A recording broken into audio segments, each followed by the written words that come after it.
Hello and welcome to Africa Speaks on KTN. My name is Joy Doreen Bira, and it's been 81 days since the Bring Back Our Girls campaign kicked off and 96 days since over 200 Chibok girls were abducted in Nigeria. And this afternoon we ask, has the Bring Back Our Girls campaign been successful 81 days after its launch?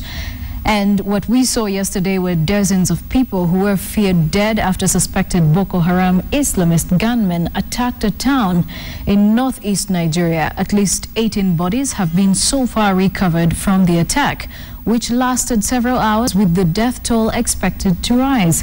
Boko Haram's violent campaign to establish an Islamic State has killed thousands of people in recent years. In April, it sparked international outrage by abducting more than 200 girls from their boarding school in Chibok in Borno State.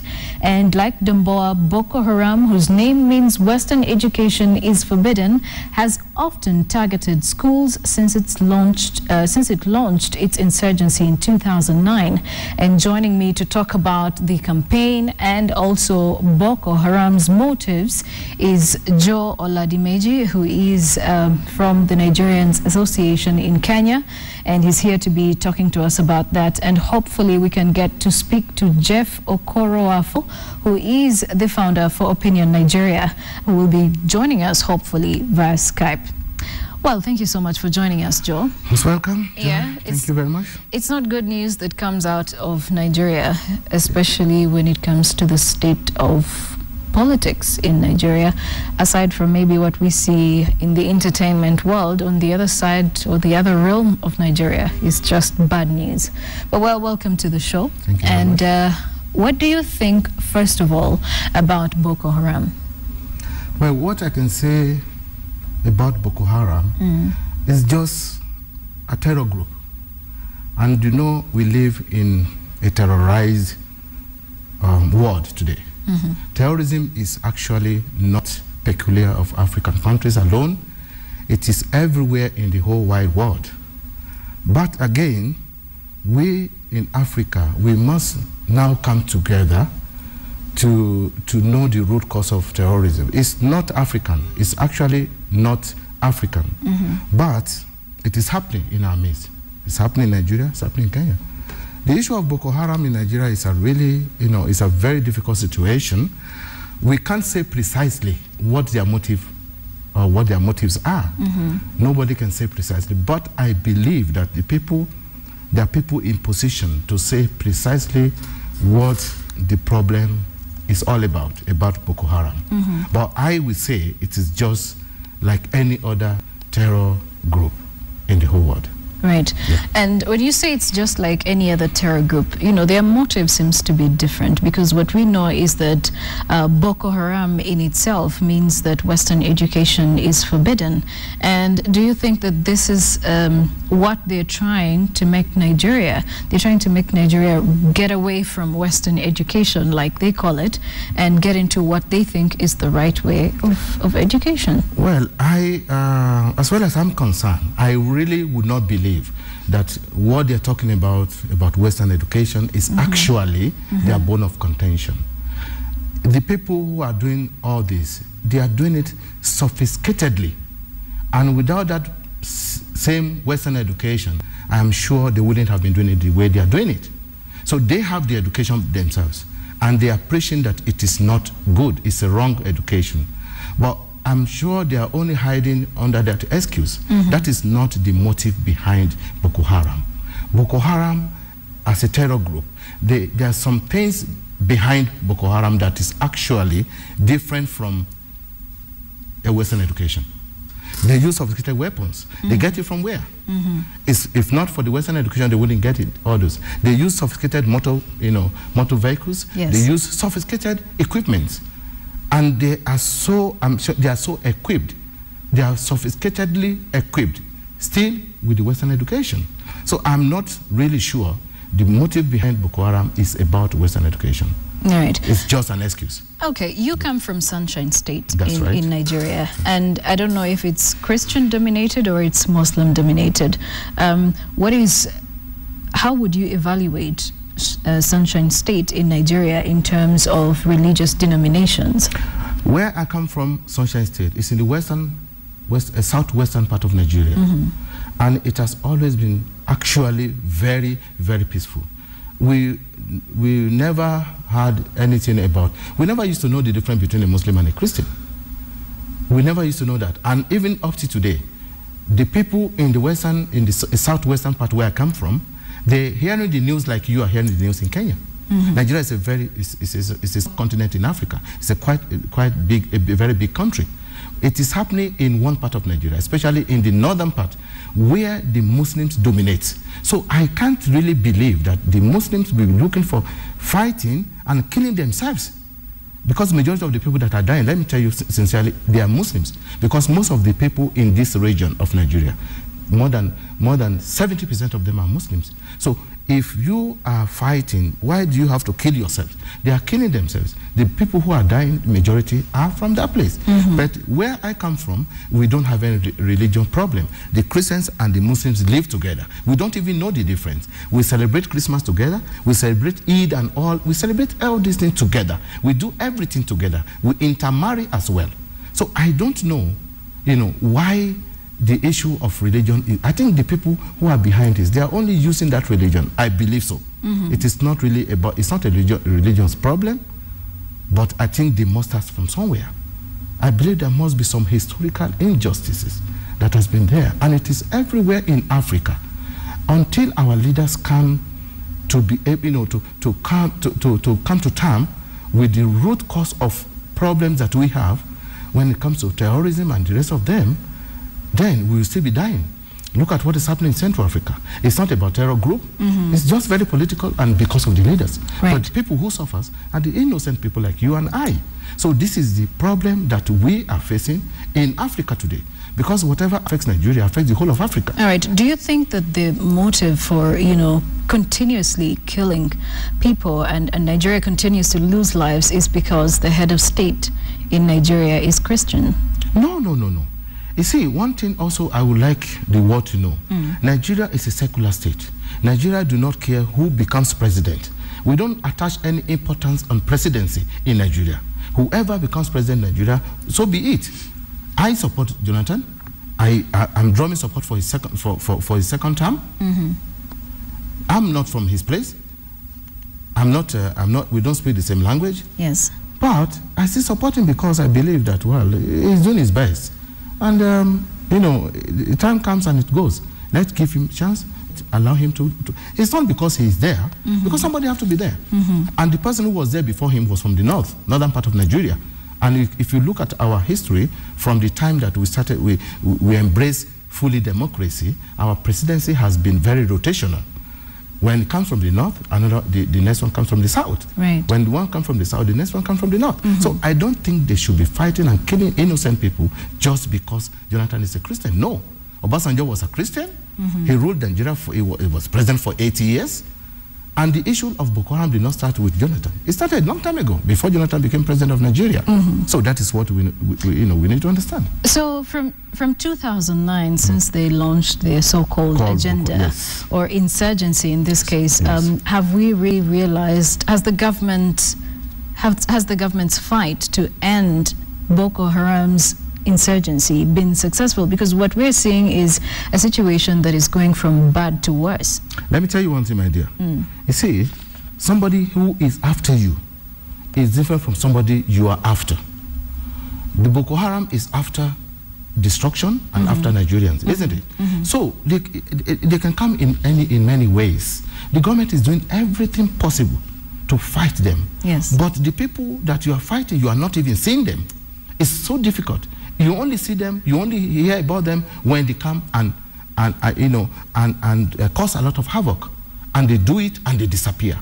Though I still blame the government, because that is why the government is there, to protect the lives and property of every citizen, irrespective of the religion or wherever you belong to. So that is why we still have to blame the government. The government is not doing enough. Yeah, the government is doing a lot, but still we have to tell the government it's not doing enough, because we want this to come to an end. Innocent people are dying. We are Christians, we feel bad because the people who are dying, they are actually Nigerians as well, even anywhere in Africa. So it is just not because Jonathan is the president. Jonathan is going to be president, and he can never be president forever. Jonathan will rule maybe for 2 terms, and then he will leave. Somebody else will take over. It's not an important thing. Presidency in Nigeria is not so, so lucrative that like other African countries that people want to kill themselves. We don't do that. So I don't see a reason why that should be. It is not because Jonathan is president. And Jonathan will still remain the president. If he wins the election, he will still remain the president for the next 4 years from next year. And it doesn't really mean that they must find out exactly why it is happening. Great. And we all must come together and ask, why are we being terrorized? We are terrorized by our own people. I mean, by African people. Because when you see the picture of these people that are doing all this, they are black people. They are not white, they are not from America, they are not from Britain. And some people are saying, oh, they were sponsored by America. What does America have to gain? Destabilizing a nation. But America as well has offered support to help. And one thing, to help rescue the girls that were abducted. But do you think that the government is collaborating positively? Yes, I can say the government is collaborating positively, but again, I want you to know that we as Africans, we always do not, accept defeat. We don't accept defeat. We always believe, yes, we can do it. Yes, we are doing it. Yes, we are trying. That is what Africans believe. They see themselves as probably, maybe if they ask other people from outside to come and help us, maybe that means we are, we are not capable. So we want to show our capability by not cooperating fully with the people from out there to help us. But this, I disagree. It is affecting the life of many people. We must agree for any help to come from anywhere. To stop this insurgency and whatever, we must agree and we must cooperate with other nations. We can't live our lives alone. We can't live alone as Nigeria. We live in the world is a global world is very, very tiny.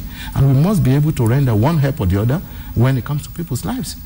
But one thing also, our leaders, I must blame our leaders. When there's problem in Africa, when there's hunger in Africa, we seek the help of the Western world. But when the Western world gives us advice, we think that they should mind their own business. We are a sovereign state. How sovereign are we? If we have all these problems and there are people who can come to help us, we must embrace them, we must respect them. Right. Yes. Well, when we return, we're going to be talking about the Bring Back Our Girls campaign that was launched 81 days, exactly 81 days ago, and how successful has this campaign been?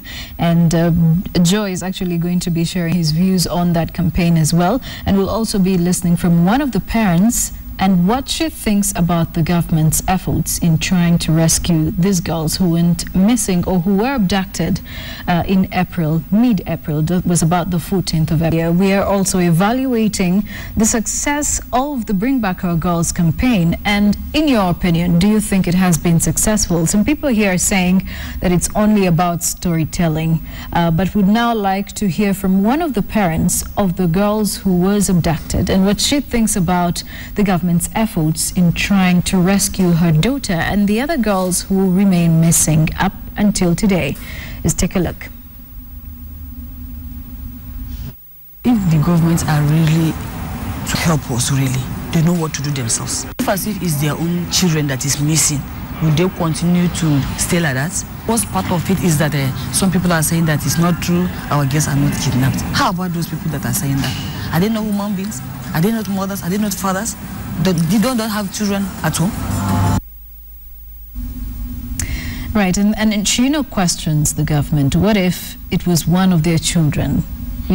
Would they actually be behaving the same way? Would they act the same way that they're doing now? And that is making some of the parents think that maybe the government's efforts in trying to rescue these girls is not really that much, in as much as we're trying to say that, we need to bring back these girls. But are the efforts even trying to help? But now also to evaluate the success of the Bring Back Our Girls campaign is Jeff Okoroafo, who is the founder of Opinion Nigeria. Jeff, thank you so much for joining us. And from your opinion, it's been 81 days since the campaign was launched. Has it been successful? Well, when the campaign was launched, we have a focus, and the group's focus is to make sure that the issue of the people girls becomes is a priority. To the government. We the group came together to make sure that the Chibok girls issue remains at the front burner of the government. So having a singularity of purpose, which is to bring back these girls, we are pressuring the government to not allow these girls, to remain in captivity. So given we never anticipated that it's going to get up to this point. We have not relented. We have kept on standing with them. We have kept on asking the government various questions. What is going on? What is the rescue operation? What is the result from the rescue operation? So, yes, it has taken so long for the government to respond, but we are not giving up. And because these girls are not back, we are not going to give up. Whether or not it has been successful, no, it has not been successful, knowing very well that we have not achieved the aim, which is to bring back these girls. The girls are not yet back. So it is not yet successful, but we have not failed as well. We are still pushing the government, we are still pressuring the government to bring back the girls. Right. And while you continue to push the government to bring back the missing girls, there's been allegations as well. Critics have been saying that the government might not be putting enough effort, and also that the Bring Back Our Girls campaign is just an issue of storytelling online and maybe talking about Nigeria. But do you think that this campaign has got physical impact in Nigeria as compared to what people seem to believe, that it's just an online campaign, probably having monetary interests behind it? Yes, it has given a great impact, not just in Nigeria, but also to the international community. It has inspired many nations to rise up to injustice. It has inspired many nations to start looking for their missing people. For 81 days now, the group has been coming out on a sit-out process. We have moved past the online campaign. We are now taking a more physical approach to it. Every single day by 3 p.m. to 6 p.m., the group sits down in a strategic location in the federal capital city, and then we discuss issues why the government have not acted the way they are expected to, or in the past nature for which they are expected to respond. The impact that the Bring Back Our Girls campaign has achieved for the people of Nigeria is remarkable, because right now Nigerians have come to the understanding that these girls, one, that they are taking, two, that the government are not doing anything to get these girls back, three, that there are a group of people who have given up everything, their job, their way of life, to come up and stand for these girls, because they know that they are also affected. It could be me, it could be anyone that I know tomorrow that will be abducted. So what we are doing has sent more message to the Nigerian people as well as the government. And that is how we know that we are going to come up victorious at the end of the day. We believe that these girls will be rescued at the end of the day, and we believe that when they are rescued, that the government will have an edge in fighting terrorism in Nigeria, because it has never been part of us. This is just a new invention or creation that is distorting the system. So Bring Back Our Girls transcends more than that. It's going to put out terrorism in Nigeria. So it has given more impact than we even anticipated. Right. Well, thank you so much, Jeff. We do appreciate the enlightenment on the Bring Back Our Girls campaign and whether or not it has been successful. Thank you so much for that. I'll come back to you, Joel. Right. What would you say about the campaign as we wind up? What would you say about the campaign? Has it been successful, or you think that this has just been some propaganda that has been put out there online, and at the end of the day we are not really achieving the end goal that it was meant for in the start? Right. When you're doing something and it's not successful, that means you're not putting enough effort.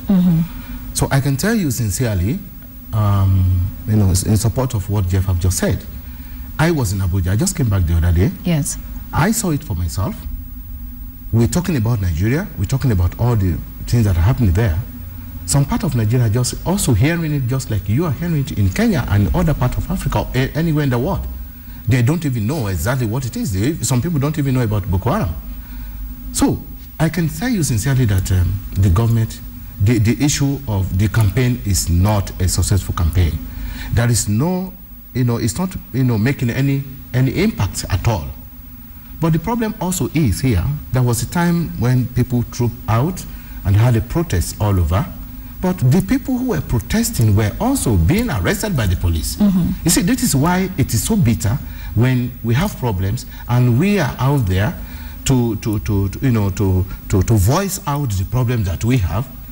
Then the police come in to, you know, to quell the protest and everything. Instead of them to give security and support the protest, they dispatch everybody. Nobody wants to die. Let me tell you sincerely, people are very skeptical about that. It's very painful because we always, like I'm a father, and if my child was one of them, so it's really, I'll be very, very bitter. People, you know, we need to come out again. The campaign on the social media, what, it's not actually helping. I must be very frank. So it could be helping out there, but what we are doing it for, there is no success. There is no, you know, like I can tell you categorically that it is only by the grace of God that those girls will be found alive. Because these people are so brutal, these people are so devilish, and you know, killing is just a shy play to them. It's nothing important to them. They don't feel it. I have a video that if I show it here, we won't even be able to look. You won't even be able to watch it, where the people are being killed. All right. You know. Knowing that people are being killed and there's a campaign that's going on that even the Nigerians themselves are not so enlightened about, what would you say is the way forward as your final remarks? Well, what I will say is the way forward to our problem, to this issue of Boko Haram and terrorism in Africa. We must go back, you know, to our history. We must go back and address all historical injustice, because this historical injustice brings about bitterness, and bitterness begets terrorism, and we must know about that.